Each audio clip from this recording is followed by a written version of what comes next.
So the story I'm about to do, Spoils, is going to be posted then. You get to watch the video now, of course. This is a story I wrote a while ago. It is about. Thanks, thanks, man. I appreciate you hosting. That's cool. Um, I've been following along with you and everything that's going on today. I hope you're doing well.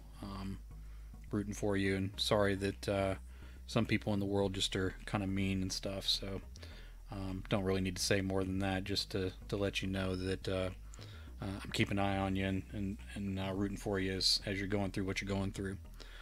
Um, Spoils is a dragon story. It's about a dragon living in a haunted castle. I wrote another version of this story. Um, Thanks, I appreciate it. I saw you post on Twitter about the streams, and it really meant a lot. You know, very, very, very new at this, so anybody watching uh, is cool. So you know, I'm sure you remember what it was like when you first started as well. But it's cool to have somebody on and following along. So I appreciate your support. The other version of this story that I wrote, I think I called it Grumpy Dragon or something like that, and it took a slightly different course. But this was the original story. The second version of the story was going to be published in an anthology, um, but as often happens, that project folded up and the publishing company went away, as many small presses do eventually. So that happened more than once to me along the career, but there's enough that make it into anthologies that make it worth the time. So I remember liking this after I wrote it, and again, when I'm about to edit a story or read it, I don't go back and revisit it, so I'm kind of experiencing it new as I go in. I'm sure because of how early it was written, there's probably going to need to be a little bit of work done as we go along, and even after I do edits in a situation like this, it's not done. I'll post it for Patreon later.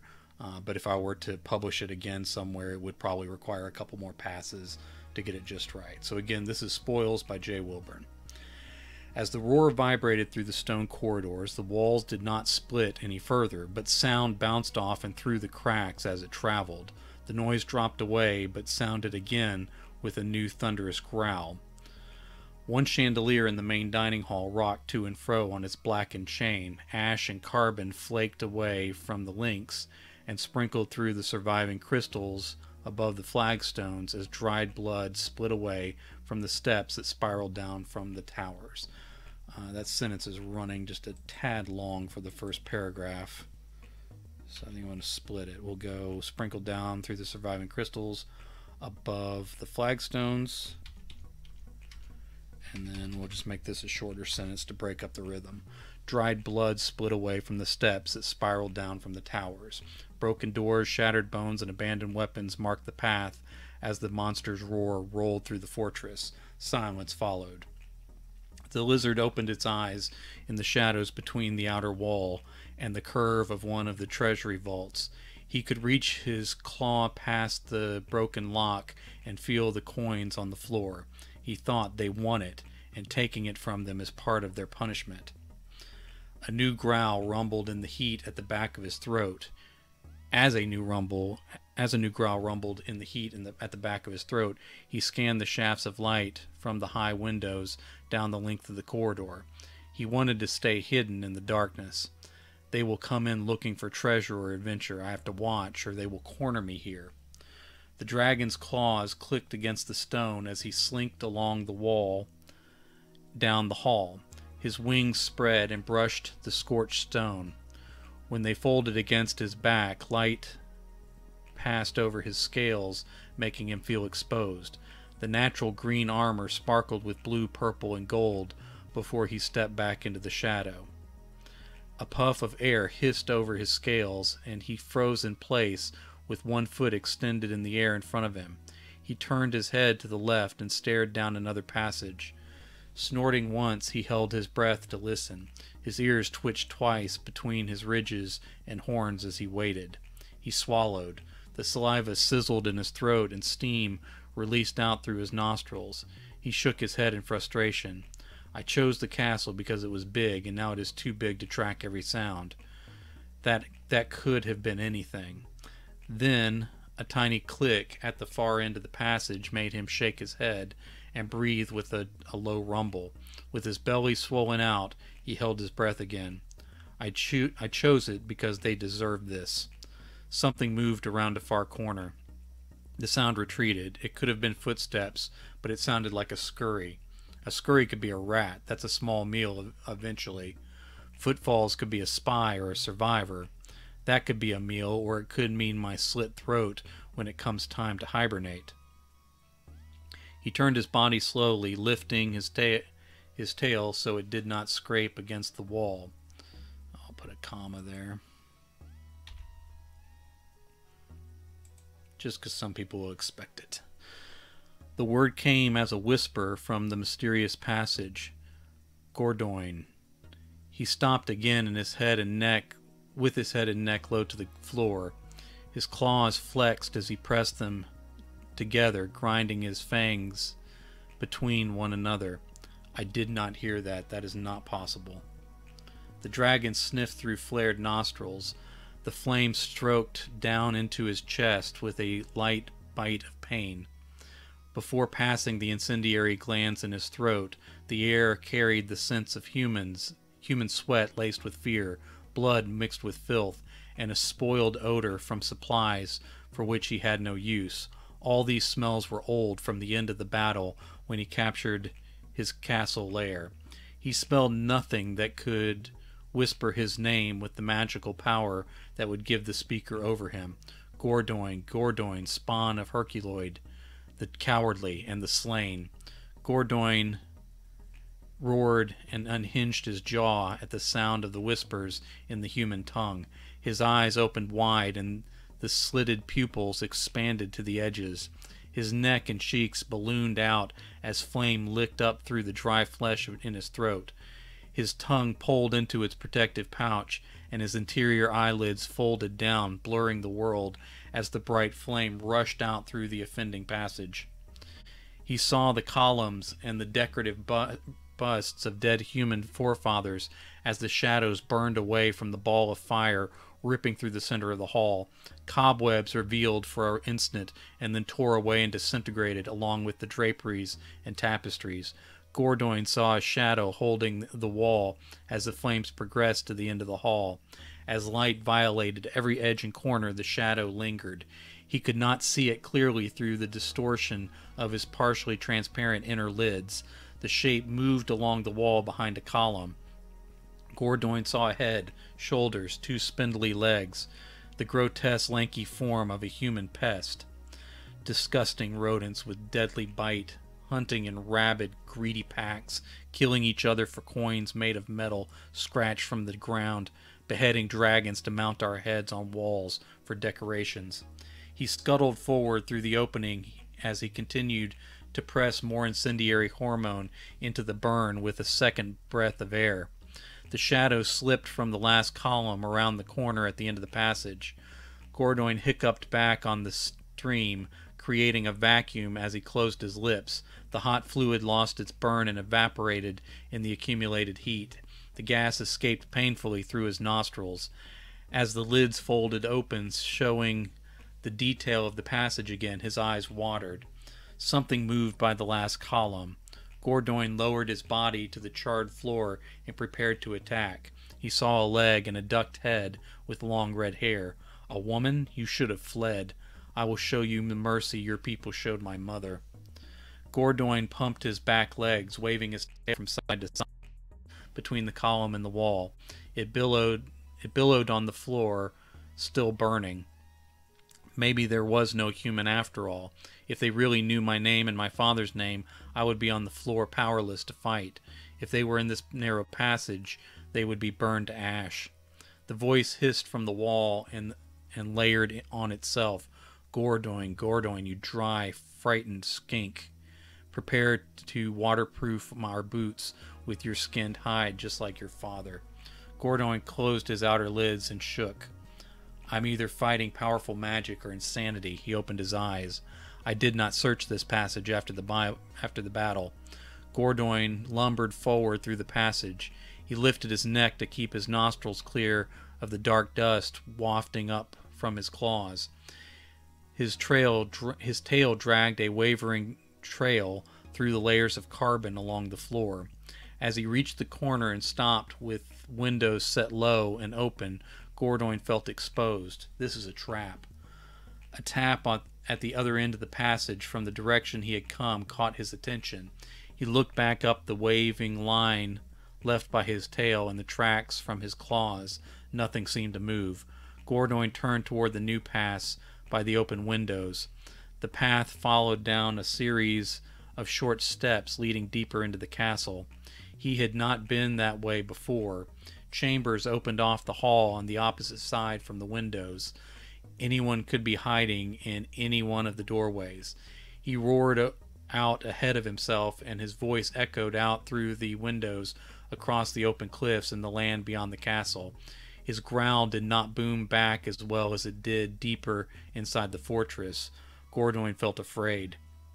He moved forward gradually. The first steps tested his balance, as his claws and haunches did not span the stairs properly. He stumbled. Gordoin's body struck the frame of one of the windows. His tail swiped a metal shield off the opposing wall, and it clattered down the steps ahead of him. He peered into the darkness of the first chamber. Gordoin smelled human filth in the chamber pot under the bed, papers strewn across the desk and onto the floor. He turned his head away from the stench and paced down to the next chamber. The rotten smell from the next room assailed his nostrils as well, but this time he felt hungry too. Gordoin reached one claw in and hooked the ankle. He dragged the body out into the light of the open windows. Her red hair spread out onto the stone floor behind her. The rag she wore hung stiff with dried blood. She cut her own throat. I just saw her a moment ago. Gordoin sniffed the body and shook his head, dry and stiff for days. I couldn't have just seen her. He sighed out a waft of smoke and steam. Despite the condition of the body, he opened his jaw and prepared to bite through her rags into her midsection. He saw movement and whipped his head toward the end of the hall. The red hair trailed behind as the naked woman sprinted from the corner just outside the light from the windows. He fought the temptation to look down at the body under him. Not real. I am alone here. The voice hissed, Gordoin, I wait, you old boot. He growled at the taunt and charged down the steps without checking the other chambers. He turned the corner with his wings scraping the walls on both sides. Keeping his snout to the floor, he followed old smells that could not be from a woman that just rounded the corner. We're going to change that to who, because you're supposed to use who when you're talking about people and that when you're talking about objects. Alright, he found himself back in the kitchens in the belly of the castle. The rotten meat made his head hurt. Something scurried across the counters as Gordoin's claws scraped metal pots and broken crockery left from his last visit. He swatted down and caught the creature's tail, but it pulled free and stumbled off onto the floor. Gordoin leapt forward. His wings cast a broken lantern off its hook with a crash. He felt bones left from the humans crack under the hard scales of his belly. He speared the rodent's body with one claw. Its squeals echoed off the walls, making Gordoin shiver.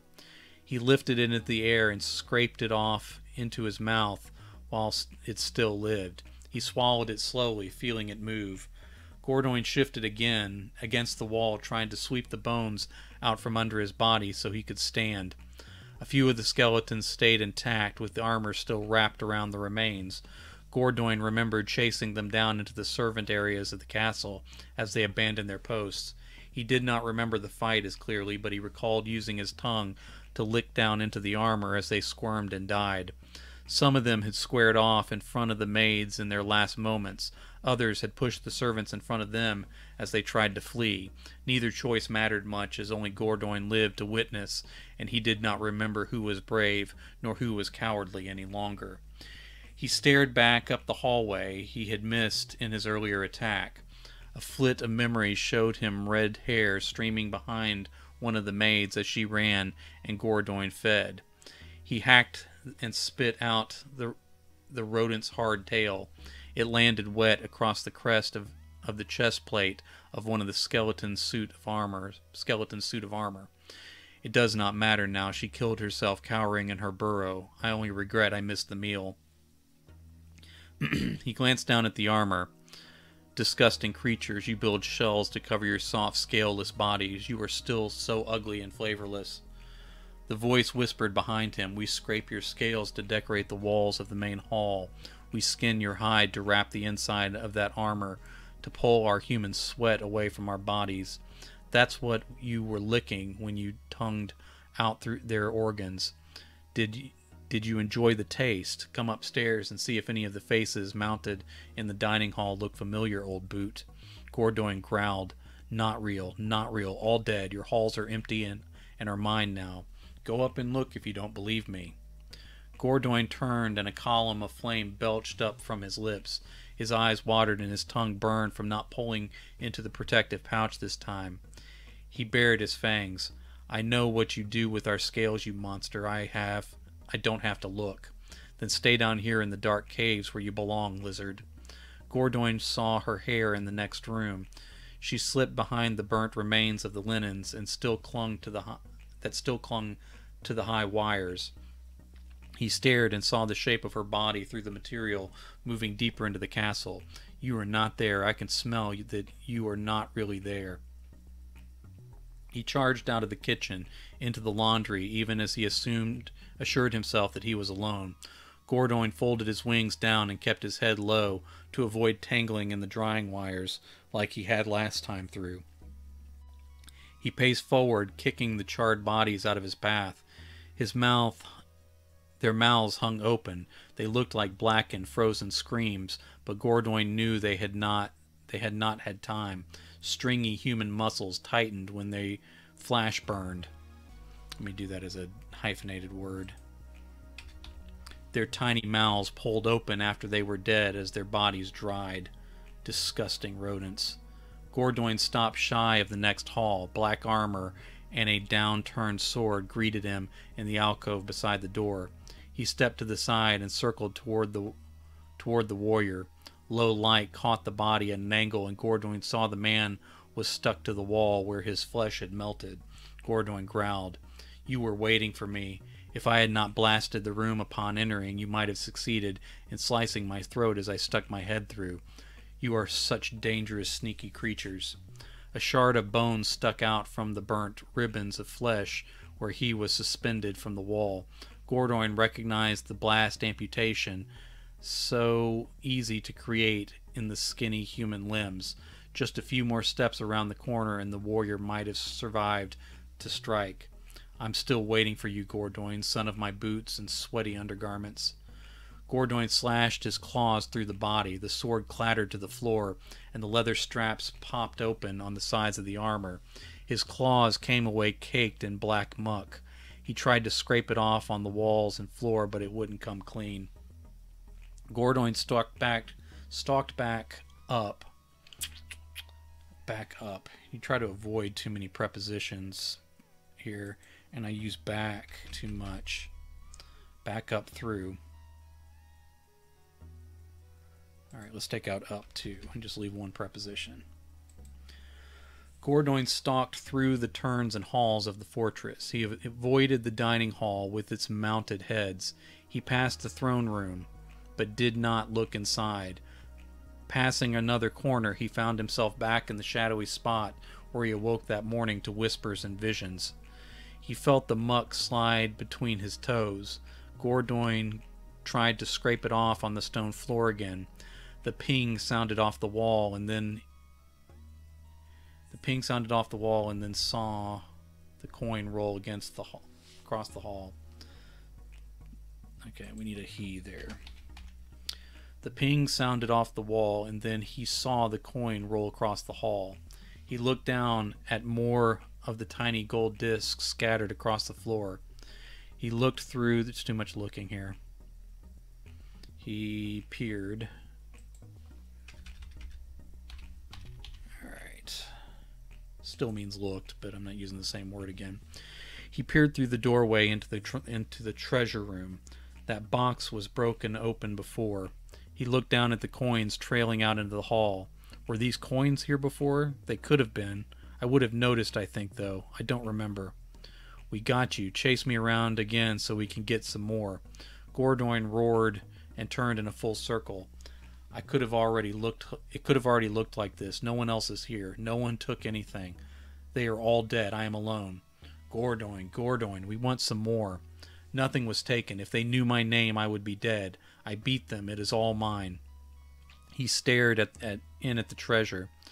Until we come to take it, we always come back, Gordoin. Humans never give up their treasure. More always come for it.